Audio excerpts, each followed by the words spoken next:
जो भक्ति से दूर हैं वो तो भूल भाल जाते हैं, उनको तो परमात्मा याद आता है, कोई ना डॉक्टर दिखे। और पुण्यात्मा जो भक्ति करते हैं उनको डॉक्टर नहीं भगवान पहले दिखाई देता है।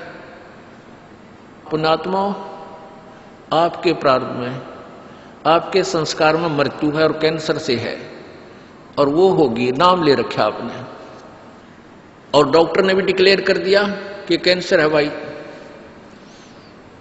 पीछे आपको उदाहरण दिया था, एक लड़का रोहतक से, इकलौता पुत्र, और 10 साल के बाद पुत्र प्राप्ति हुई, और उस लड़के का कान में कैंसर बता दी, PGIMS रोहतक तक। उन डॉक्टरों ने फाइनल कर दिया और उसका पूरा डाटा अपने मोबाइल में नोट कर लिया कि इसका ऑपरेशन करवा ले और दिल्ली ले जा, हम नहीं कर सकते। वो रोता हुआ यहां आए। अब क्या है कि ये काल बड़ा उस्ताद है, थोड़ा सा सुख होते ही भगवान ने भूलन लाग जाए। वो 5 महीना में आए हमारे पास रोहतक से, जबकि आए महीना आना चाहिए था। 5 महीने में पता करा भाई कितने दिन में आए, वो 5 महीने वाला गेला। हमें भी ज्यादा खींचातानी करें भाई इतना लेट क्यों हो गया, तो भगवान ने नहीं चाहिए तो फायदा क्या होगा। ये कुदरती है, जब इस महीने 2 महीने में आपका प्रेरणा नहीं उठी, लोर नहीं उठी आने की, तो फिर भक्ति कहाँ चल रही है आपकी। बंधन तोड़कर आ जाओगे जिसके अंदर भक्ति चल रही है, चाहे कितनी दूर भी क्यों नहीं है इंसान। भारत में कोई दूर थोड़ा है, कोई वीजा थोड़ा बनवाना है दोबारा आने के लिए, और वो भी नहीं आ पाते हैं, फिर भक्ति नहीं चल रही उनकी। तो फिर रो दोनों, और लड़का भी रो, उसकी पत्नी भी रो, उसका बाप भी, दोनों। वो लड़का छोटा ही था, 12-13 साल का। कहने लगे जी कैंसर बता दी, हमारा इकलौता पुत्र है। बुरा हाल, मेरी नहीं सुने, रोए रो। वहां बेटा बात सुनो, आप दोबारा चेक कराओ और पूरी श्रद्धा रखना मालिक में। आप दोबारा ऑपरेशन कराने से पहले चेक जरूर करा लेना, ऑपरेशन नहीं मना करता मैं, और ऑपरेशन भी मालिक की दया से सफल होया करे इसी बूंदी बीमारी का।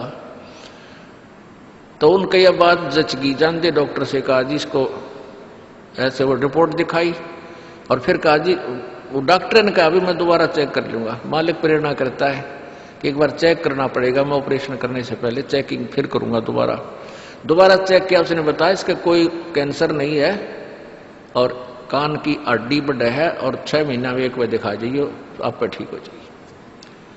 अब पुण्यात्माओं, अब उस परिवार के को भगवान कितना प्यारा लगेगा, कितनी श्रद्धा बढ़ेगी, और आए महीने 2-2 चक्कर काटेंगे। तो इंसान तो होंगे, शैतान होंगे, तो फिर आपत्ति आओगी उन पर। भगवान से दूर होते ही फिर ये विरानमाटी होगी। तो कहने का भाव ये है कि सुख के माथे पत्थर पड़ो जो नाम हृदय ते जा, और बलिहारी उस दुख के जो पल पल नाम रटावे। संत शरण में आने से फिर आई टले बला, और जय मस्तक में सूड़ी होवा कांटे में टल जा। ये मालिक की वाणी है, गलत नहीं हो सकती। इसका हम कितना लाभ उठा सकते हैं वो हमारी अपने अंतःकरण की जो है व्यवस्था के ऊपर डिपेंड करता है। हमारी कितनी भावना है, कितनी हमारी लगन है मालिक में। अब कुछ भक्त ऐसे भी आते हैं जी, हमें लाभ ना होया, पाठ भी करा लिया, जोत भी चढ़ा दी, और 3 बार आ लिया, मैं ईसा डठोरा दिखाऊंगे, मेरा ऊपर जानो बहुत बड़ा, मुझे ही ज्यादा आवश्यकता है, इसने कति नहीं। वो बेचारे बालक हैं, 1ली-2री कक्षा के, वो कुछ भी बोल सकते हैं, उनको ज्ञान ही नहीं। और ऐसे लाखों लोग हैं जिनको निरे सुख हो लिए। तो परमात्मा तो वही है, एक ही ट्रांसफार्मर में तो सबको कनेक्शन दे रखा है, और जिसके पंखे कूलर चल रहे हैं वो भी उसी लाइन से जुड़े हैं, और जिनके नहीं चल रहे हैं वो भी उसी लाइन से जुड़े हैं। तो उनका कोई कनेक्शन डिफेक्टिव है, उसको फिर चेक कराएं, लाइट पावर वही है। कहते हैं सतगुरु के दरबार में कमी काहे की ना, अंसा मौज नहीं पावता तेरी चूक चाकरी में। कि इस परमात्मा के दरबार में किसी चीज की कमी नहीं। और परमात्मा आप पर बताते हैं कि यदि तुझे लाभ नहीं मिल रहा तेरी चूक चाकरी में, आपके अंदर कोई श्रद्धा में कमी है, आपकी भावना में कमी है, या आपका कनेक्शन लूज है, आपका कनेक्शन कट ऑफ हो गया, वह पावर आ नहीं रही। इस परमात्मा कबीर जी के शब्द कोश में असंभव शब्द नहीं है।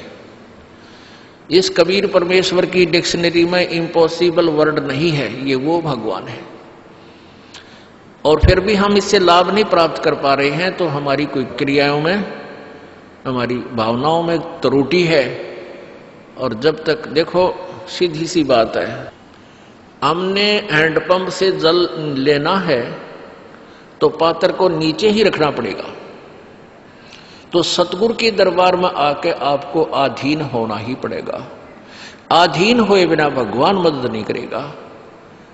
रावण ने भक्ति भी की, लेकिन उसमें अधीन्य की कमी थी, और अधीन्य की कमी उसको लेकर डूबेगी। नहीं, रावण जैसी भक्ति कोई 7 जन्म नहीं कर सकता, कितना साधक बन जाओ। जब परमात्मा के नाम पर यहां से काट कर चढ़ा देना अगले समर्पण, तो कहने का भाव यह है कि और फिर उसके अंदर जैसा किया वैसा फल उसको मिलता रहा, लेकिन अधीन्य नहीं आई, फिर सारी करी कराई खो दी। तो इसलिए हमारे अंदर विनम्रता यानी सच्ची लगन, अंतःकरण में सत्यता, छल कपट नहीं रखे माड़ी सी भी अपने सच्चे दरबार में आवे। गुरु जी के प्रति कोई विकार, यहां कर कोई भी दोष नहीं देखे। यदि आप किसी में दोष देख रहे हो, वो दोष आपके अंदर है। एक चोर के यहां कोई व्यक्ति डट गया, रात ने रात चलता शरीफ व्यक्ति, तो वो चोर सारी रात जागता रहा कि कहीं ये रात ने उठ कर तेरे घर में गड़बड़ ना कर जा, चोरी ना कर ले जा। और वो भला आदमी सामने सोया था, सवेरे उठा और सवेरे राम रमी करके चला गया, रात काटनी थी। अब वो दोष उस चोर में था कि कदे ये चोरी ना कर ले, रात ने तेरा सामान ना निकाल ले जा।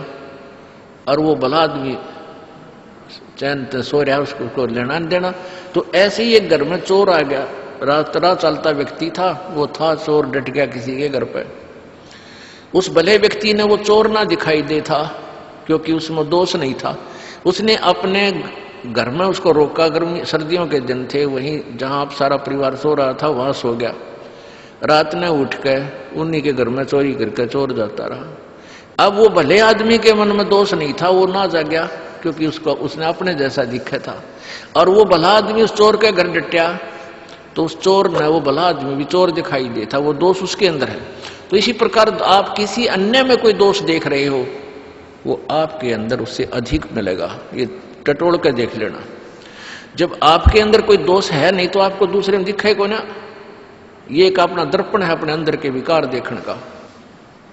परमात्मा कहते हैं, बुरा जो देखने में चला बुरा ना मिलिया कोई, और जब दिल खोजा अपना मेरे तो बुरा नहीं कोई। जो क्रिया हम बुराई करते हैं हम दूसरे में देख लेते हैं, 20 आगे गावांगे, देख रहे वो नौकरो थी, वो नौकरो था, और वो आप 20 करे उतने। तो हमने पहले अपने अंतःकरण को साफ करना चाहिए, फिर और करें तो अपने आप बढ़ेगा। तो हम ठेकेदार ना बनकर अपनी भक्ति करें और परमात्मा को पाने का प्रयत्न करें, यहाँ से पीछा छुटवाने का। ये व्यवस्था तो मालिक की है, वो किसने कैसे क्या सेट करना है। तो इस प्रकार यहाँ आते हुए भी लाभ नहीं हो रहा, फिर भी आपकी कोई कमजोरी आपको सेध रही है, दुख दे रही है, बाधक बन रही है, उसको ठीक करो।